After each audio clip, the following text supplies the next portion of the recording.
happy Halloween. We're sitting here in our basement studio and we're going to talk about the spookiest album of all time, Thriller. And one of the spookiest men of all time. Michael? Michael Jackson. That's true. Let's just talk about the music, though. Sounds good. Okay. Before Thriller, Michael Jackson was obviously in the Jackson 5. I'm sure everybody knows that. But people didn't really take him seriously as an artist. Not as an artist. He was like he was an entertainer. He was a performer. It was like he's the child star. And even up until like Off the Wall, he was still just the kid from the Jackson 5. Throughout the entire album, I'd say the only carryover from Off the Wall, probably Quincy Jones' brass and string arrangements.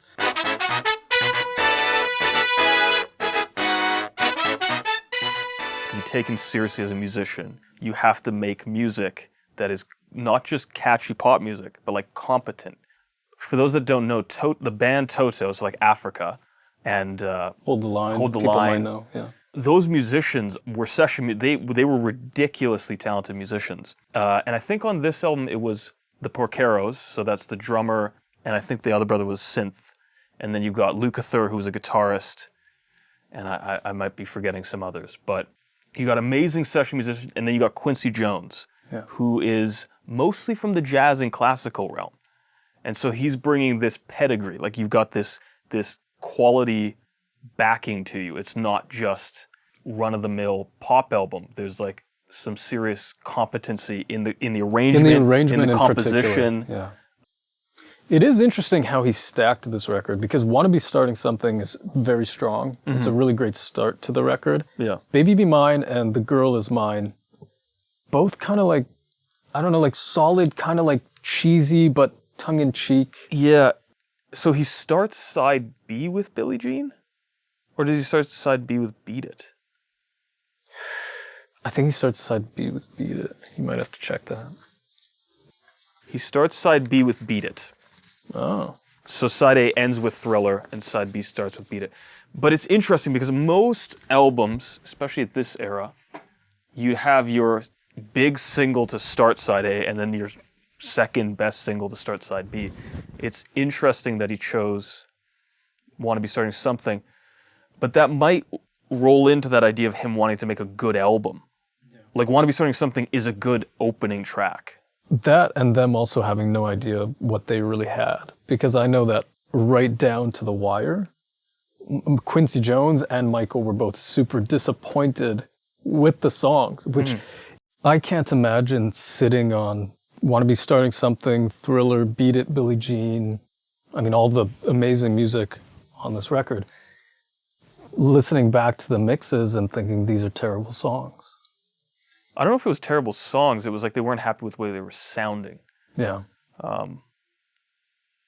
So you're wrong. So you're right.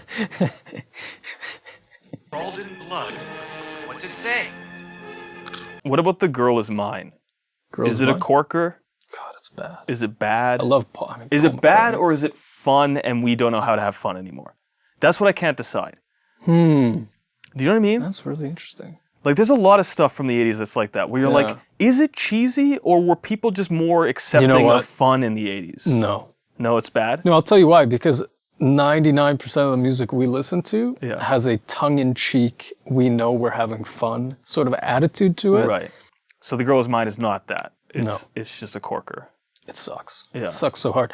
I'm actually confident this was like Paul McCartney playing a joke on Michael Jackson. Well, is it a joke or is because it just... Paul McCartney was 82 years old at this point. No, he's like 40-something. But he's like the song, if you read the lyrics or listen to the lyrics. It's like, pretty goofy. It's about like two guys like vying for a lady, for one lady. Yeah. And Michael's like 20 or whatever. Yeah. Maybe early 20s. And Paul McCartney's 65. And it's just so weird. It's so weird where they're like, he's like, no, she's mine. She'll be my forever lover. And he's like, no, that's so funny you say that, Paul. She's actually mine, though. It's such a weird song. Don't make me have to fight you, Michael. Beat It. I mean, what is there to say? Van Halen's amazing. Michael's vocal performances throughout this album make me sick to my stomach. It's just all so good. The flexibility too, like he's hitting this on Beat It, he's able to add this Vocal fry. yeah, this growl to his voice that adds an attitude, and then you compare that to his delivery on something like Human Nature, where it's so soft. And then even on tracks like you listen to Wanna Be Starting Something, he does some really idiosyncratic little weird deliveries that are like he's adding like personality and character to his voice. Probably the biggest song from the record ultimately was Billie Jean, and I believe it was the first music video that he actually released from Thriller. And a huge part of the reason why it was a success, we all know now, is the music videos. There's definitely a pre-Michael Jackson music videos, post-Michael Jackson music videos. Thriller definitely changed the game on that. But Billie Jean also literally changed the game. Because this is like MTV started 81, and then Billie Jean comes out 83. I thought it was 83. Somewhere. I think it's like 3. So like MTV's been around for like 2.5, 3 years. The first piece of audio that was played on MTV was Ladies and Gentlemen Rock and Roll. That was like the first, Really? when it went live, that was the first thing. So MTV was branded as this like rock and roll station. Ladies and gentlemen, rock and roll. And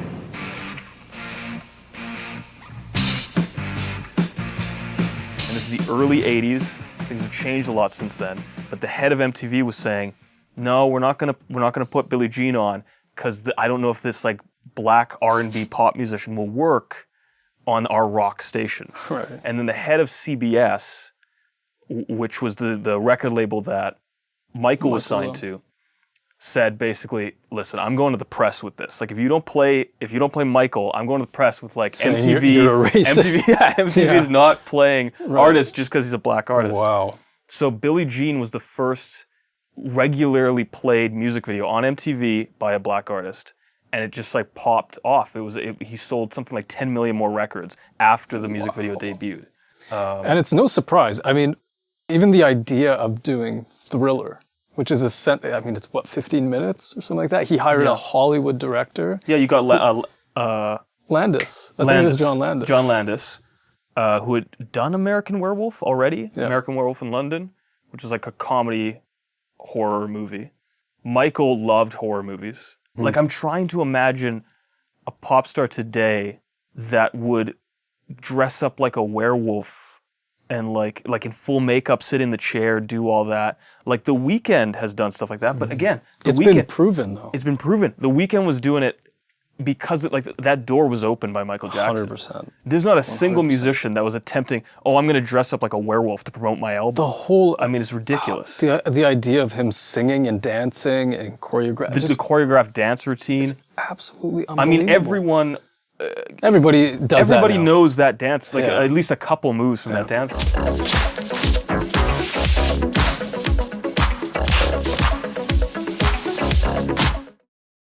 What was considered a pop star in the 70s, it's a totally different thing. It's not even, like the pop star was invented in the 80s. By Michael, pretty much. It's by Michael. Yeah. I mean, the idea of you've got an outfit, a music video, the song is really stylized, and then like dance routines, the whole thing, the whole package. That really wasn't done that much. I mean, you had earlier versions of it, like a Bowie, or the Beatles were playing around with music videos, but it wasn't like this. Well, I think a big difference, the thing that he really did, is you think about it, like Beat It, Billie Jean, Thriller, the biggest videos on this record. There are no bands. There's nobody, there's no guy playing the drums, there's no guy playing guitar. It's just Michael. Right. It's all about Michael. Yeah. And that's where things really changed, because before that you had pop stars, but the pop star would be the vocalist, and they felt like they had to present it as if, this is just a singer. Yeah. There was always a live band. And it's really interesting. He's like, no, I dance and I sing. Like, right. Yeah. It's all me, baby. Yeah. Like, right. Rick James was a hugely influential musician for Michael Jackson, Prince, I'm sure other Motown artists. Rick James wasn't just a character from a Dave Chappelle sketch. Yeah, he's a real person. He's a real guy, and he was that weird. He was. Rick James, bitch. But that's why his music was so interesting. Yeah. If you've never listened to "Give It to Me, Baby" by Rick James, go listen to it and tell me the bass line isn't Thriller.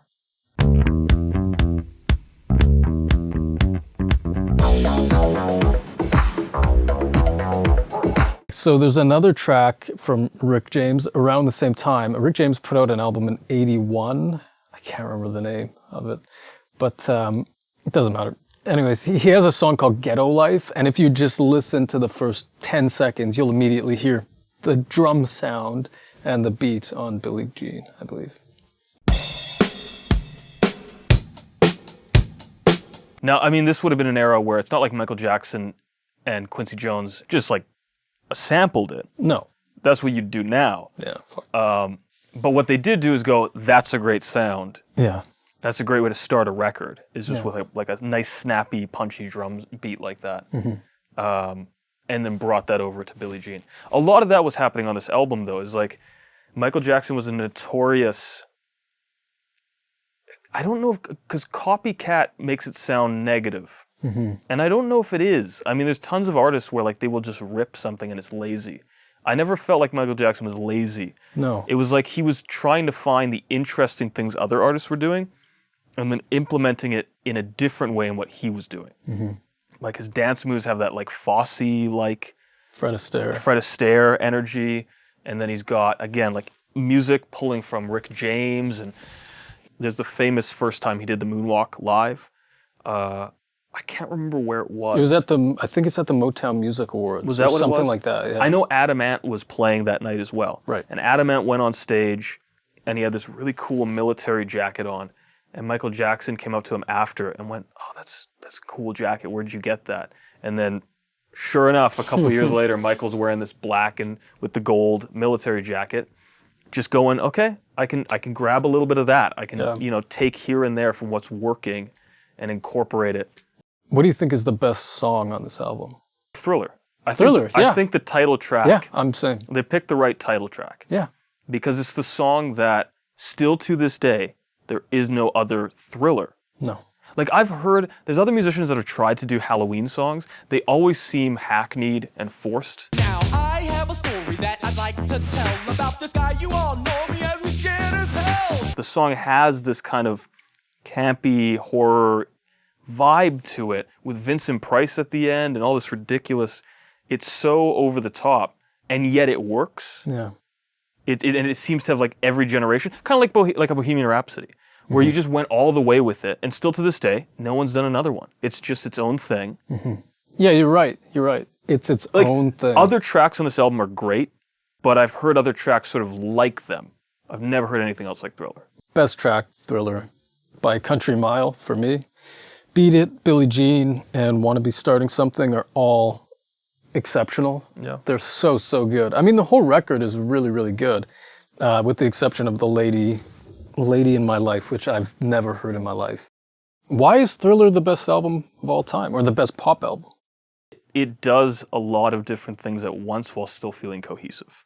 We might talk about in the future Bad. I'd never liked Bad as much as Thriller. And part of it is because Bad feels disjointed. And there's a flow that this album has, if you listen to it from start to finish, that feels cohesive. It really is an album. Despite the fact that there's some solid singles, it reads like an album from start to finish. Do yourself a favor and listen to Michael Jackson's Thriller on Halloween. We know you already have. We know you've already heard this Do album. the dance. But listen to it again. Yeah. Or don't.